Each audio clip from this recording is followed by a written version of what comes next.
Hello, I'm Patricia, 38 years old. I just got home from work, and my world shifted in an instant. I found a letter that changed everything.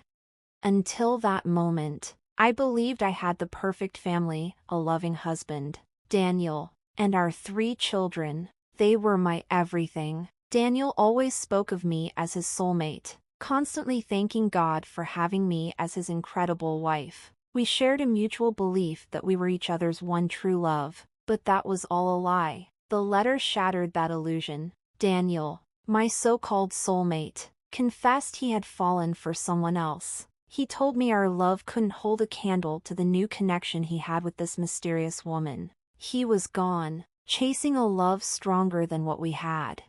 It's amazing how quickly love can disappear when the person you trust betrays you. This is my reality now. I'm heartbroken and forced to take this step. Please, don't contact me. I won't be returning. I wish you and the children well, but it's time for me to live my truth. I won't stay in this. Daniel didn't just abandon me. He left our family behind. Now I'm left to figure out how to explain this to our kids. How could this happen, God? The tears fell until there were none left. I texted my mother-in-law, Julie, asking her to pick up the kids from school and keep them at her place. Without hesitation, Julie welcomed them with open arms. She had always been a wonderful mother-in-law and grandmother, and in that moment, I was thankful for her support. She never questioned me. My in-laws had always treated me like family, but now, everything felt different. I couldn't shake the feeling that somehow I had driven Daniel away. I blamed myself. Despair crept in as my thoughts spiraled out of control. That's when I called Benjamin, Daniel's brother, asking him to come. When Benjamin arrived, he was taken aback by my state. He asked what had happened and where Daniel was. I couldn't hold it together any longer, and I broke down. I told him Daniel had left, and I had no idea where he was. I handed Benjamin the letter that had been waiting for me in our now empty house. As he read it, he cursed under his breath, his anger mounting. Without saying a word to me, he pulled out his phone and tried calling Daniel, only to find out that Daniel had blocked him. After a few failed attempts, Benjamin decided to call Daniel's parents. I was overwhelmed, not knowing what to do next. Benjamin made the call, urging Julie and my father-in-law, Edward, to come immediately. They arrived quickly, while the kids were safe with a neighbor. When I showed them the letter, their shock was evident. I can't believe this. What's wrong with Daniel? How could he do this to his own family? Edward said, disbelief in his voice. Patricia, don't cry. You have to be strong for the kids, he added, trying to comfort me. Edward promised he would bring Daniel back and make him face the consequences of his actions. Edward, in disbelief, couldn't understand how he had raised a son capable of such betrayal. He emphasized that Daniel should have confronted the family rather than running away. I checked with his office. They said he resigned 2 months ago. No one knows where he's gone. He's been planning this for months, pretending everything was normal. I never suspected a thing, Edward confessed, the disappointment and shame heavy in his voice. I could have accepted it if Daniel had fallen in love with someone else, but abandoning his kids? That's something I can't forgive. The question of how to explain Daniel's actions to the children loomed over us. No one had a clear answer. We all knew how deeply this would hurt them. The pain of being abandoned by a parent hit especially hard for me. I recalled the hurt I felt when my father left after divorcing my mother, calling me a painful reminder of his past. I severed ties with him, understanding all too well the emotional devastation it caused. My mother, too, struggled with her own pain and couldn't care for me, leaving me to navigate the foster care system on my own. I couldn't bear to let my children experience that same heartache. For their sake, I had to stay strong, ensuring they always knew the love of their mother. Paul, James, and John, my 9, 10, and 12-year-old sons, surprised me with their maturity. They had undoubtedly sensed something was wrong, and I knew it was time to tell them the truth. After a quiet conversation with my in-laws, I gathered the boys in a private space. The tension was thick as I acknowledged their unspoken concerns. With a heavy heart, I told them that their father had left. Their shock was immediate, their faces a mix of confusion and disbelief. They struggled to process what I had said, questioning why he would leave and what they had done wrong. I reassured them that they were not to blame. Daniel had chosen to leave because he wanted to be with someone else. I apologized for the hurt this would cause and explained that from now on, it would just be the four of us. There was a long, heavy silence. They exchanged looks before retreating to their rooms. I recognized they needed time, and I gave them the space to process everything in their own way. Benjamin, ever the pillar of support, decided to stay with me for the night, while my in-laws promised to check in regularly and headed home. The next day, the house was eerily quiet. With the kids staying in their rooms, Benjamin tried to break the silence, inviting them to dinner, but they declined, preferring solitude. Meanwhile, I struggled to keep my composure as Benjamin reached out to Daniel's friends, hoping for some information. My anxiety grew as none of them knew where Daniel was, but their shared frustration suggested they, too, understood the gravity of his actions. The promise of updates was a small comfort. The next morning, my kids emerged for breakfast. Their faces reflected a mix of understanding and newfound strength. They rushed to embrace me, offering their support and expressing anger toward their absent father. They made it clear they no longer wanted anything to do with him, pledging their loyalty to me, though I reminded them that they still loved their father. Their resolve to move on without him was unwavering. Mom, we still love him, but forgiveness feels impossible right now. If he thinks we don't matter, he can stay away, Paul said, his voice steady. Seeing the unwavering support from my children was both heartbreaking and inspiring. Their concern for me far outweighed any worry for their father. Daniel's neglect had been building for over a year, and despite our efforts to reach out to him, he remained distant. I had tried to organize family activities, hoping to reconnect, but his indifference continued. I convinced myself it was work stress that kept him distant, that he needed time to figure things out. But my illusions were shattered when, after days of trying to contact him, I soon discovered that Daniel had deactivated his phone. Reporting the situation to the police led to no answers. My in-laws suggested hiring a private investigator, but with me as the sole provider for the family, that wasn't financially feasible. As the weeks turned into months, the hope that he might return began to fade. My in-laws and I worked to support the kids, enrolling them in therapy to help them process their emotions. Benjamin, seeing how much I was struggling, encouraged me to join therapy as well.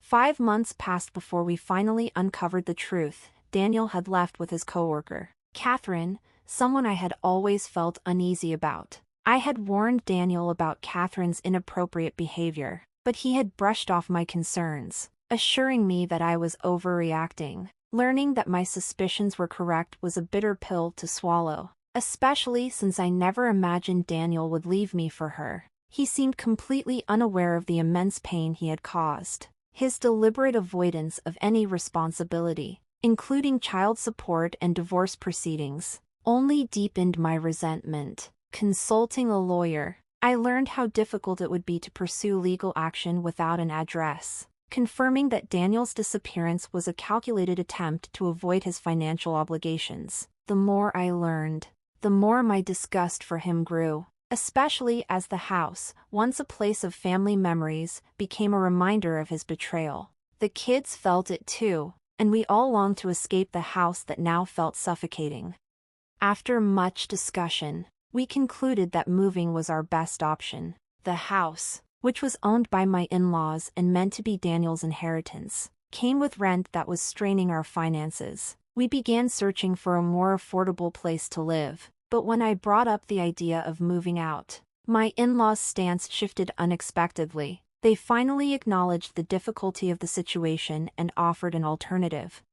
Patricia, we've been thinking about your situation. It's clear that living here has become too much for you. We understand your financial strain. How about we rent a 3-bedroom apartment for all of us? We don't need the extra space anymore, my mother-in-law suggested.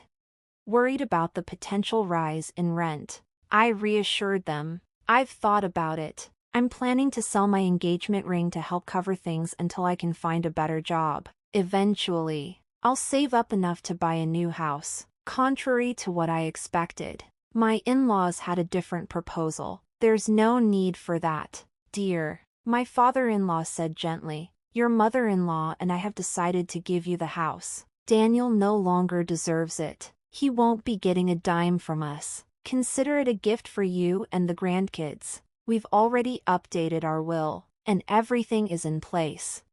I tried to protest, my instinct for independence kicking in. You don't have to do that. I can manage on my own. The house is also Daniel's inheritance. Enough, Patricia, my mother-in-law interjected, her tone firm. Daniel will get very little from us. We've made our decision. The house will be yours. I realized their resolve was unshakable, and though I couldn't sway them, I felt an overwhelming sense of gratitude. They claimed to love me as their own, and in their eyes, the house was justly meant to stay with me and the kids.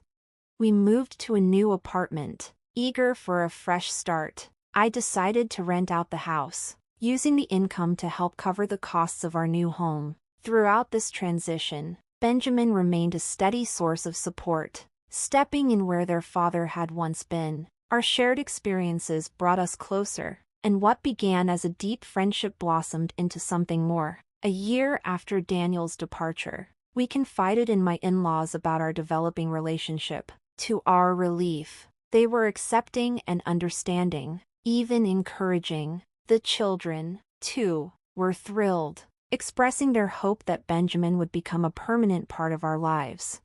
But despite our new stability, the looming matter of divorce remained unresolved. I was determined to hold Daniel accountable for the pain he had caused me and the kids, and I knew that day was coming soon. Yet, 5 years passed, and Daniel remained unreachable. His deliberate isolation from his past life left us with no way to track him down, and honestly, we no longer had any desire for him to re-enter our lives. My relationship with Benjamin continued to thrive, and under his steady presence, the children flourished. But then, our newfound stability was shaken when my father-in-law passed away. The loss was a devastating blow, and as we navigated the grieving process, I took charge of organizing the funeral arrangements after Edward's passing. Daniel, as expected, remained unreachable and didn't attend, something Julie felt was for the best. With Edward gone, the ownership of the house was transferred to me. It was decided unanimously within the family that the property would be sold, especially since everyone wanted to move closer to Julie's residence. The house was quickly sold to a lovely couple, and the proceeds helped us relocate to Benjamin's home. His inherited property, along with the twins' wish to be near him, made the move a natural choice. As we settled into our new home, the past resurfaced in an unexpected way. Daniel, clearly confused about everything that had transpired in his absence, contacted me from an unknown number.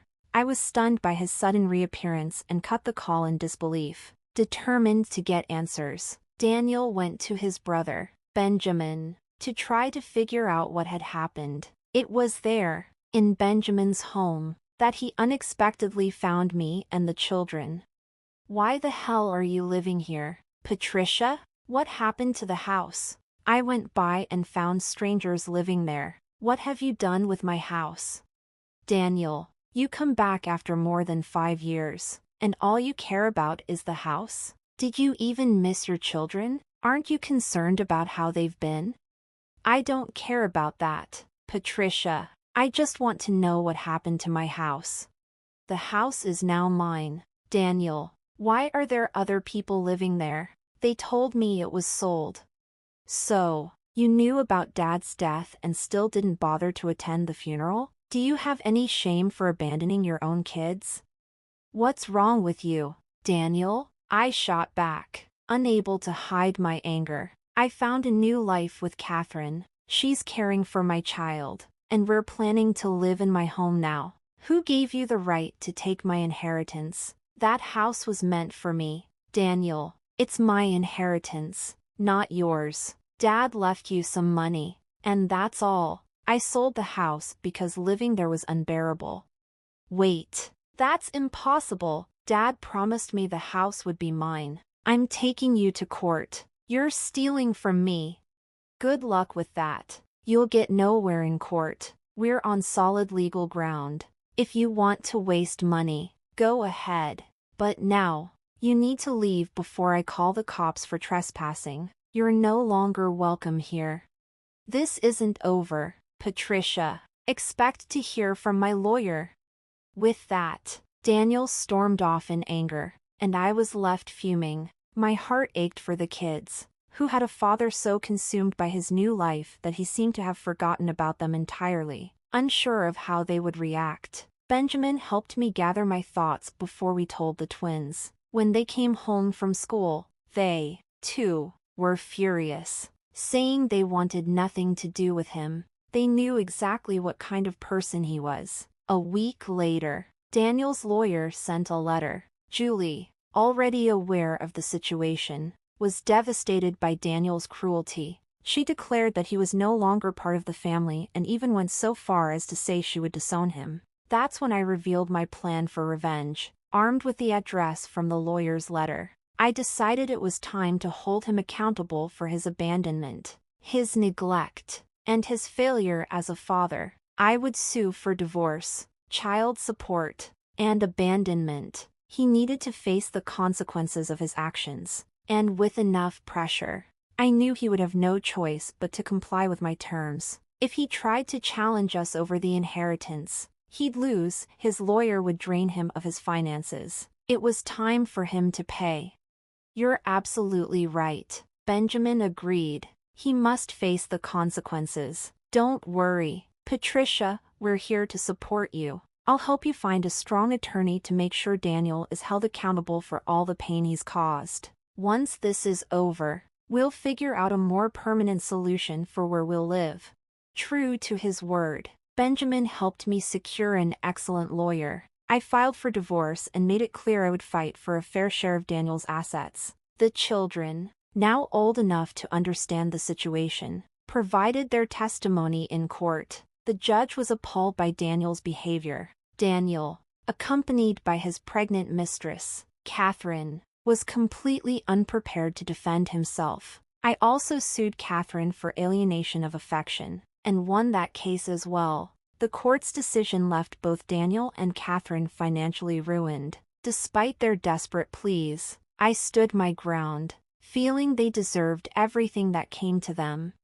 Daniel's attempt to claim inheritance money was quickly dismissed in court. He left the courtroom empty-handed. Faced with the reality of his mounting responsibilities, he chose to terminate his parental rights, which the twins had requested. Though he hesitated at first, he ultimately agreed, relieved that this would absolve him of his child support obligations. The proceeds from the lawsuit were wisely invested in college funds for the twins, ensuring their future was secure. As I contemplated purchasing a new home, Benjamin surprised me with a proposal. When the divorce was finalized, we were free to marry, and I eagerly accepted. Despite Daniel's resentment toward us, we remained unshaken, firmly believing that his actions had led him to this point. His relationship with Catherine deteriorated, marked by endless pleas for financial help, all of which we ignored. In the end, Daniel and Catherine reaped the consequences of their choices. Meanwhile, I embarked on a fresh start with Benjamin, an exceptional man who was everything Daniel had failed to be as a husband and father.